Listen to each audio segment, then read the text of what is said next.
Chapter 8, Mishnah 1.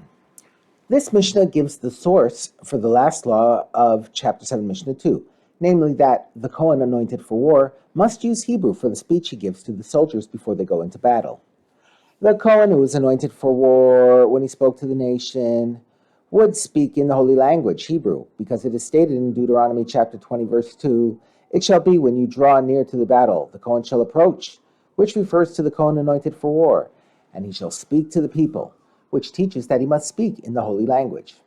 The Kohen said two verses, see Deuteronomy chapter 20, verses 3 and 4, and elaborated upon them phrase by phrase. The Torah states, "And he, the Kohen anointed for war, shall say to them, 'Hear, O Israel, you are coming near this day to the battle against your enemies.'"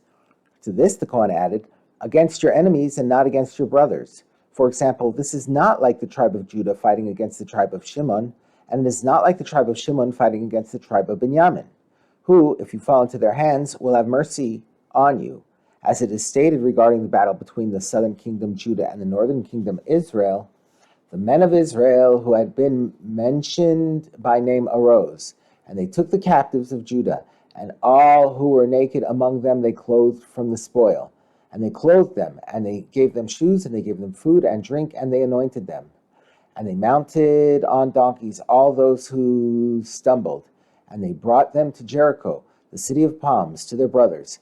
And they, the men of Israel, returned to Samaria. See Chronicles 2, chapter 28, verse 15. The men of Israel were compassionate toward their Judean captives, since both sides belonged to the Jewish people and were not committed enemies. However, you are going to war against your real enemies, who, if you fall into their hands, will not have mercy. The Kohen said this in order to encourage the soldiers to fight harder, so that they would defeat their enemies and not be captured. The Kohen continued with next part of the first verse. "Let not your heart be faint, do not be afraid, and do not panic, etc., and do not be broken." Each of these phrases refer to something that an army would use to scare its enemy.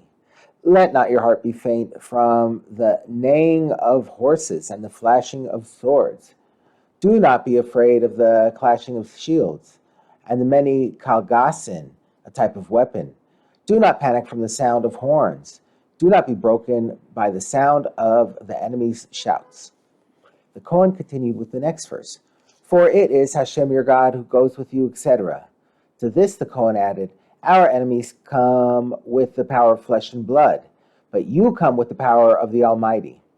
The Philistines came with the power of their champion Goliath. What was his end? In the end, he fell by the sword, and they fell with him. The Ammonites came with the power of their champion Shovach. And what was his end? The Ammonites came with the power of their champion Shovach. What was his end? In the end, he fell by the sword, and they fell with him. But as for you, you are not going to fall like that, for it is Hashem your God who goes with you to fight for you, etc. This word "you" refers to the camp of the Holy Ark, that is, the camp of the Jewish army, which brought the Holy Ark with them into battle.